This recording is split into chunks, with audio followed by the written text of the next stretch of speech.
อง223ซาริฮัสรีสอร์ททางฝั่งซ้ายจะเป็นห้องน้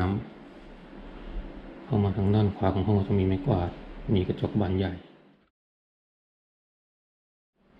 ทางด้านข้างใต้กระจกก็จะมีถังขยะให้มีตู้เย็นมีชั้นข้าวของเครื่องใช้ด้านนี้จะเป็นห้องน้ำมีผ้าเช็ดเท้ามีร่ม2 คันมีเสื้อคลุมอาบน้ำมีตู้เซฟมีรองเท้าให้2 คู่ก็จะเป็นห้องสุขาด้านนี้ก็เป็นห้องอาบน้ำฝักบัว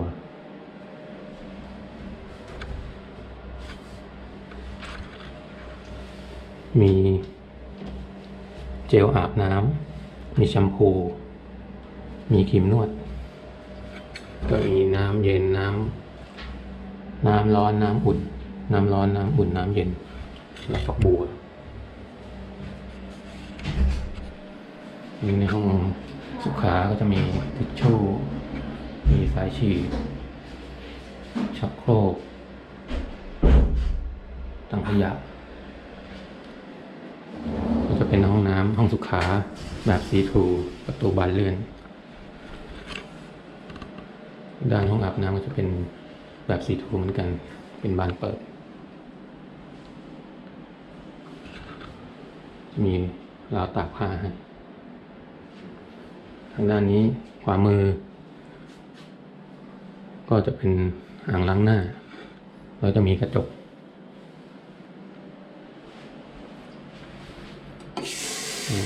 น้ำแหล่ใช้ได้เลยปกติดีมากก็ต้นบัตร2 ชุดนี่น่าจะเป็นหมวกอาบน้ำ2 ชุดจากหลังพื้นที่ห้องน้ำมองทะลุออกไปหลังกระจกก็จะเป็นเตียงนอนมีกระจกบานใหญ่ให้สำหรับแต่งตัวเช็คความสวยความหล่อกันไปทางห้องก็จะมีคีย์การ์ดให้2 ใบนี่เป็นสวิตช์ไฟตรงทางเดินภายในห้องด้านนี้จะเป็นกฎระเบียบต่างๆของทางรีสอร์ทห้องสะอาดใหม่เอี่ยมนี่เป็นห้องเตียงเดี่ยวแอร์คอนดิชันอันนี้ไฟห้องน้ำ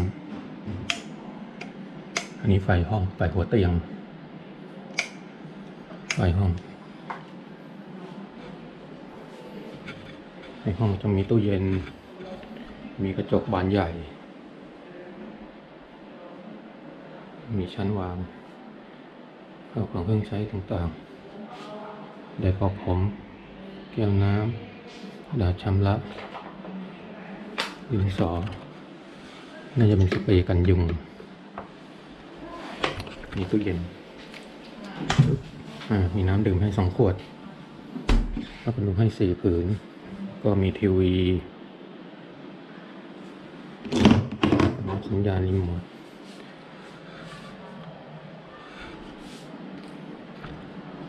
เก้าอี้ท็อปลอยนั่งทำงานโซฟาข้างนอกก็มีราวมีถังขยะให้บริเวณระเบียงจะมีราวตากผ้ามีถังขยะให้มีโต๊ะนั่งพักผ่อนก็ดูเตียงเดี่ยวขนาดกว้างพอสมควรว่านอน3 คนได้สบายเลยแหละ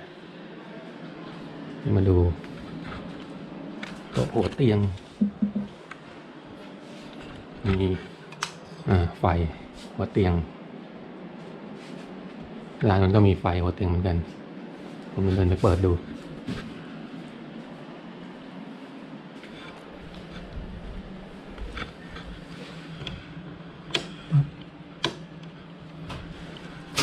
อันนี้จะเป็นไฟระเบียงด้านนอกปิดไฟระเบียงด้านนอก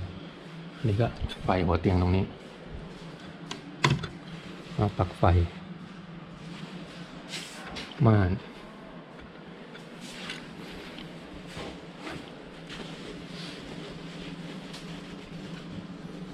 ตัวม่านก็จะมีม่านแบบซีทรูทั้งสองด้านม่านแบบซีทรูแล้วก็ม่านทึบ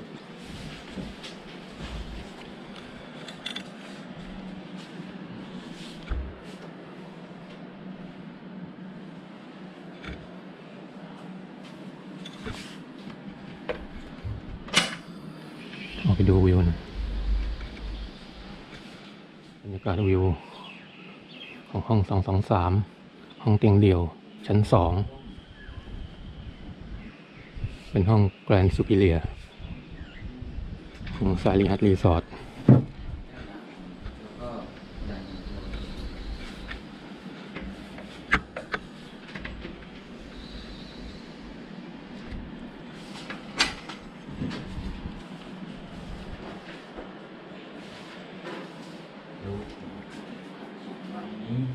การลูกค้า2 ใบนี้ลูกค้า ทางด้านนี้เป็นกระจกบานใหญ่ทางฝั่งเตียงด้านข้างคือหลังกระจกเข้าไปก็จะเป็นห้องน้ำแหละเหมือนกับเป็นแอร์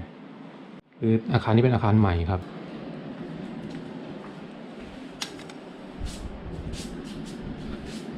ตกแต่งเป็นด้านห้องตรงหัวเตียงนอนก็จะมีเต้ารับ